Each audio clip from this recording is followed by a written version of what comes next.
बीते 2 वीक्स में काफ़ी सारे दोस्तों ने वेब स्टोरीज की वजह से एडसेंस अकाउंट के सस्पेंड होने की समस्या के बारे में बताया है, which felt like isolated cases at first, but then मैंने भी वही किया जो आप सारे लोग करते हैं। यूट्यूब पर सर्च किया और काफ़ी सारे मासूमों के आधे कच्चे वीडियो देखे तो मुझे कंफर्म हो गया कि ये समस्या जेन्युइन है। गिद्ध वहीं पे दिखाई देता है जहाँ पर कुछ अनहोनी हो गई होती है या फिर होने वाली होती है। गिद्ध हैं ये। पहले इन्हीं लोगों ने आपको वीडियो चिपकाए कि देखो वेब स्टोरीज बनाकर फलाने कुमार ने ढिमाके लाख रुपए छाप लिए, और अब ये वीडियो बना रहे हैं कि वेब स्टोरी से एडसेंस अकाउंट सस्पेंड हो रहे हैं। ना वो सही था ना ये सही होगा। भाई करेले की मिठाई नहीं बन सकती है, चाहे आप ठेले वाले से लो या बिग बास्केट से ऑर्डर कर दो, करेला करेला ही रहता है। ना मैं पर्सनली ब्लॉगिंग नहीं करता हूँ, इसलिए ब्लॉगिंग रिलेटेड इश्यूज जब तक मुझे कोई बताता नहीं तब तक पता भी नहीं चलता है। But the thing is that ये जो इशू है कोई जादू टोने से रिलेटेड नहीं है। It's a technical standard Google issue जिसमें जुगाड़ वाले जो पैतरे हैं वो ट्राई करने से नुकसान और ज़्यादा हो जाएगा, फ़ायदा नहीं हो सकता है।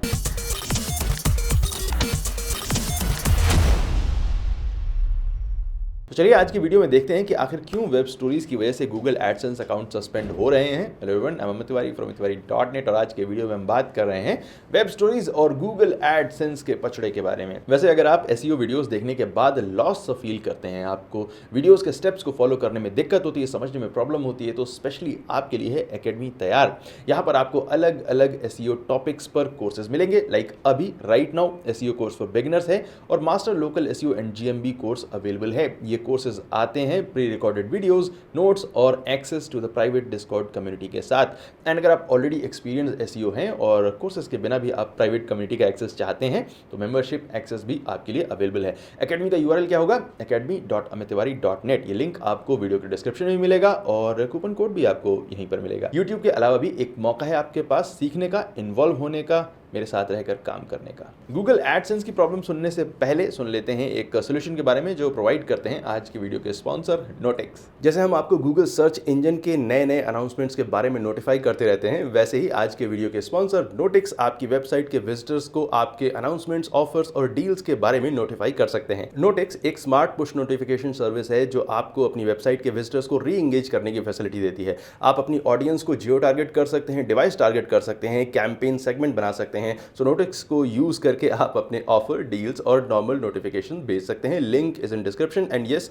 नोटिफिकेशन का एक फ्री प्लान है, पेड प्लान है एंड एक मोनेटाइज प्लान भी है जो आपको अपने ट्रैफिक को मोनेटाइज करने का फीचर देता है। So go check it out, link is in description. So problem is not web stories. Web stories की वजह से एडसेंस अकाउंट सस्पेंड नहीं हो रहा है। अकाउंट सस्पेंड तब होता है जब आप पॉलिसीज को वायलेट करते हैं या फिर पढ़ते ही नहीं है। एक चैनल बनना चाहिए जिसमें वीडियो है कि 11 साल के लड़के ने गूगल एडसेंस की सारी पॉलिसीज पढ़ के 45 लाख रुपए छाप लिए, तब शायद बहुत सारे लोग पॉलिसीज पढ़ने लगेंगे। वेब स्टोरीज से प्रॉब्लम कुछ नहीं है। Web stories at the end of the day क्या है? एक पेज ही तो है। पोस्ट भी एक पेज है, पेज भी एक पेज है, वेब स्टोरी भी एक पेज है। इसका भी एक यूआरएल होता है, ब्राउजर में रेंडर होता है, इमेजेस होती हैं, सीएसएस होती है, एचटीएमएल होती है, जावास्क्रिप्ट होता है, और क्या है। सो वेब स्टोरीज भी एक पेज ही है और गूगल एडसेंस के जो भी रूल एक नॉर्मल पेज पर लगते हैं वही वेब स्टोरीज पर भी लगते हैं। ठीक है। So now I will ask the question again. अगर आप किसी पेज में कॉपी पेस्ट किया हुआ कंटेंट और इमेजेस चिपकाएंगे तो क्या होगा? जो भी आपका आंसर होगा ना वही सेम वेब स्टोरीज पर भी लगेगा। सो वेब पेज वाली सारी की सारी सावधानियां आपको वेब स्टोरीज पर भी रखनी चाहिए। ना गूगल एडसेंस की पॉलिसीज के डॉक्यूमेंट में एक पेज है डिटेल जिसमें इनवैलिड ट्रैफिक को काफ़ी डिटेल से समझाया गया है। इसका लिंक आपको इस वीडियो के डिस्क्रिप्शन में मिल जाएगा। अगर आप ब्लॉगिंग कर रहे हैं या करना चाहते हैं तो उसे जाके ज़रूर पढ़िए, काफ़ी सारे दुख दर्दों से आप बच जाएंगे। सो इस पेज में वैसे तो काफ़ी सारे रीज़न दिए गए हैं, लेकिन 3 सबसे ज़्यादा इंपॉर्टेंट रीजंस जो वेब स्टोरीज पर आ सकते हैं उन्हें डिस्कस करना होगा हमें। ये 3 पॉइंट हैं। Number 1 copyright infringement, number 2 manipulating how ads are served और नंबर 3 डिसेप्टिव एड इम्प्लीमेंटेशन। अभी तक जितनी भी कंप्लेंट्स मैंने देखी हैं उनमें ये 3 इशू सबसे ज़्यादा मिले हैं। बाकी जो जनरल इश्यूज हैं लाइक अपने ही एड्स पर क्लिक ना करना, लो क्वालिटी ट्रैफिक ना लाना वगैरह वगैरह वो हैं, ऑलरेडी अप्लाइड हैं, बट ये 3 इश्यूज काफ़ी ज़्यादा देखने को मिल रहे हैं। सो ये एक एक करके देखते हैं। नंबर 1 है कॉपीराइट इन्फ्रिंजमेंट। अगर आप किसी और के कॉन्टेंट को कॉपी कर रहे हैं, उसकी इमेजेस को यूज़ कर रहे हैं, वीडियोज़ को यूज़ कर रहे हैं तो कॉपीराइट इन्फ्रिंजमेंट कर रहे हैं और ऐसे ट्रैफिक को गूगल इनवैलिड मानेगा। जब किसी और के काम को आप, चाहे वो आर्ट हो, स्टोरी हो, टेक्स्ट हो, इमेज हो, वीडियो हो, ऑडियो हो, गाना हो, कुछ भी हो, उसे बिना प्रॉपर परमिशन के आप यूज करते हैं तो आप इलीगल काम कर रहे हैं। और जब आप इस इलीगल पेज में गूगल ऐड को जोड़ देते हैं तो आप गूगल को भी इस इलीगल काम में पार्टनर बना लेते हैं। और गूगल कैसे चाहेगा कि आप उसे इलीगल काम में पार्टनर बनाएं? आपका कोई दोस्त है, सपोज अगर वो चोरी कर रहा है और जब वो पुलिस पकड़ने आए उसे, तो आपका भी नाम ले ले तो चलेगा आपको? ऑब्वियसली नहीं चलेगा। सो अगर आप वेब स्टोरीज बना रहे हैं तो किसी और की इमेजेस या टेक्स्ट मत कॉपी करिए। कुछ महान आत्माएं ऐसी भी हैं जो इमेज को कॉपी नहीं कर रही हैं, डाउनलोड करके सेव करके अपलोड नहीं करती हैं, बल्कि सीधे ओरिजिनल साइट से यूआरएल से उठा रही हैं। इतना आती काटोगे तो नहीं बचेगा ना, अकाउंट सस्पेंड हो ही जाएगा। नंबर 2 है manipulation how ads are served. जब भी कोई अपनी वेबसाइट पर वेब स्टोरीज को इस तरह से पोस्ट करता है जो एड्स के वेबसाइट में अपीयर होने को गलत तरीके से अफेक्ट करें तो उसे गूगल मैनिपुलेशन मानता है। इसके कुछ 4 एग्जाम्पल मैं देता हूँ।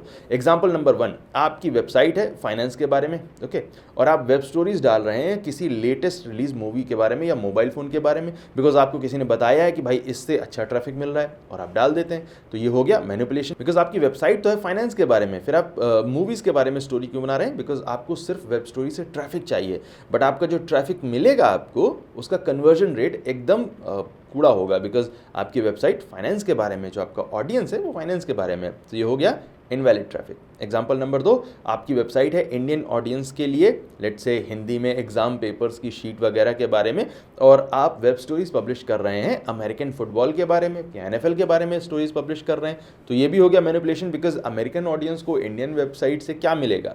तो ये ट्रैफिक हो गया इनवैलिड। एग्जाम्पल नंबर 3, आप वेब स्टोरीज के टेक्स्ट में कीवर्ड स्टफिंग कर रहे हैं ताकि आपकी स्टोरी गूगल डिस्कवर में आए। ये भी मैनिपुलेशन हो गया, बिकॉज आपकी वेब स्टोरी डिस्कवर में आने लायक है नहीं, लेकिन आप कीवर्ड ठूंसकर उस स्टोरी को डिस्कवर में लाते हैं ताकि ज़्यादा से ज़्यादा लोग उस स्टोरी को देखें और आपका एड रेवेन्यू बढ़े। इस तरह की स्टोरी और उस पर दिख रहे एड्स एड चलाने वाली कंपनी को कन्वर्जन नहीं देते हैं, तो ये ट्रैफिक भी हो गया इनवैलिड। एग्जाम्पल नंबर 4, आप अपनी ओरिजिनल वेब स्टोरी बनाते हैं, इमेजेस भी ओरिजिनल यूज़ कर रहे हैं, सब कुछ बढ़िया है, लेकिन वेब स्टोरी का जो पर्पस है वो वेबसाइट पर ट्रैफिक लेकर जाना है। वेब स्टोरी का अपने आप में कंप्लीट होना ज़रूरी है। आप अपनी साइट के पेजेस को वेब स्टोरी के जरिए प्रमोट नहीं कर सकते हैं। गूगल ये नहीं चाहता है कि आप वेब स्टोरी को क्लिक बेट की तरह यूज़ करें और फिर स्टोरी के देखने के बाद यूज़र को एक्चुअल कंटेंट पढ़ने के लिए वेबसाइट के पेज को विजिट करना पड़े। इस तरह की वेब स्टोरीज ऑलरेडी कमर्शलाइज्ड हो चुकी हैं, क्योंकि उससे एक फ़ायदा तो आप ऑलरेडी ले रहे हैं, अपनी वेबसाइट को प्रमोट कर रहे हैं, अपनी वेबसाइट पर ट्रैफिक लेकर आ रहे हैं। तो आप बना सकते हैं ऐसी स्टोरी, लेकिन उस पर ऐड लगाने से प्रॉब्लम होगी। अगर ऐसा होता है तो फिर वेब स्टोरी का कोई रियल यूज़ नहीं बचेगा और ट्रैफिक क्या हो जाएगा? इनवैलिड। सो वेब स्टोरी के ट्रैफिक को मैनिपुलेट करने से बचिए, जिससे इंटरेक्शन रियल हो, इंटेंशनल हो और एडवर्टाइजर्स को ज़्यादा फायदा मिले। और नंबर 3 रीज़न है deceptive ad implementation. Deceptive ad implementation का सीधा मतलब ये होता है कि आपको एड्स इस तरह से प्लेस नहीं करने चाहिए कि वेबसाइट विजिटर गलती से एड्स पर क्लिक कर दे। इस तरह के क्लिक होने पर भी यूज़र एक्चुअली में परचेज नहीं करता है, ऐड पर कोई क्लिक करने से कोई फ़ायदा नहीं होता है। बट कई बार ऐसा भी होता है कि आप एड्स का प्लेसमेंट सही कर रहे हैं, आप ऐसा भी नहीं है कि जो एड्स का टेक्स्ट है या जो इमेज है उसी की तरह की अपनी स्टोरी को आप डिज़ाइन कर रहे हो, बट फिर भी डिसेप्टिव एड इम्प्लीमेंटेशन का चार्ज लग जाता है और उसका रीज़न प्योरली टेक्निकल है।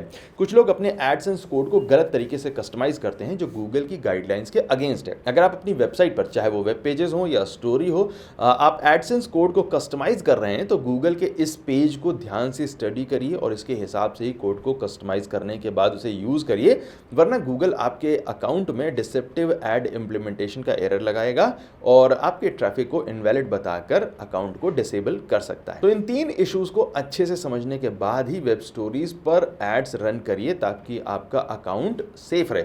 और एक जो जनरल एडवाइस मैं हमेशा देता हूँ उसे फॉलो करें, आप सुखी रहेंगे कि ये हाई पैसा जो करने वाली जो टेंडेंसी होती है ना, उससे किसी का भला नहीं होता है। जो भी आपको लाखों करोड़ों की इनकम का प्रूफ दिखाते हैं ना, उनके स्क्रीनशॉट की तरफ मत देखिए, ये देखिए कि वो बोल क्या रहे हैं। अगर वही घिसा पिटा कॉपी पेस्ट बिना मेहनत का, बिना स्किल का, फलाना ढिमाका वाली चीज़ें हैं, तो फिर इस तरह के तिकड़म का एक ही नतीजा होता है, नुकसान। आज नहीं होगा तो कल होगा। सो एनीवे, वेब स्टोरी से डरने की ज़रूरत नहीं है, अच्छी स्टोरी बनाइए, प्रेमचंद के वंशज हैं आप, कहानी लिखने में कोई दिक्कत नहीं है, कोई बस लालच मत रखिए, उसका अंजाम एक ही होता है। Thank you so much watching this video. My name is Amit Tiwari from tiwari.net and I will see you next time. Take care.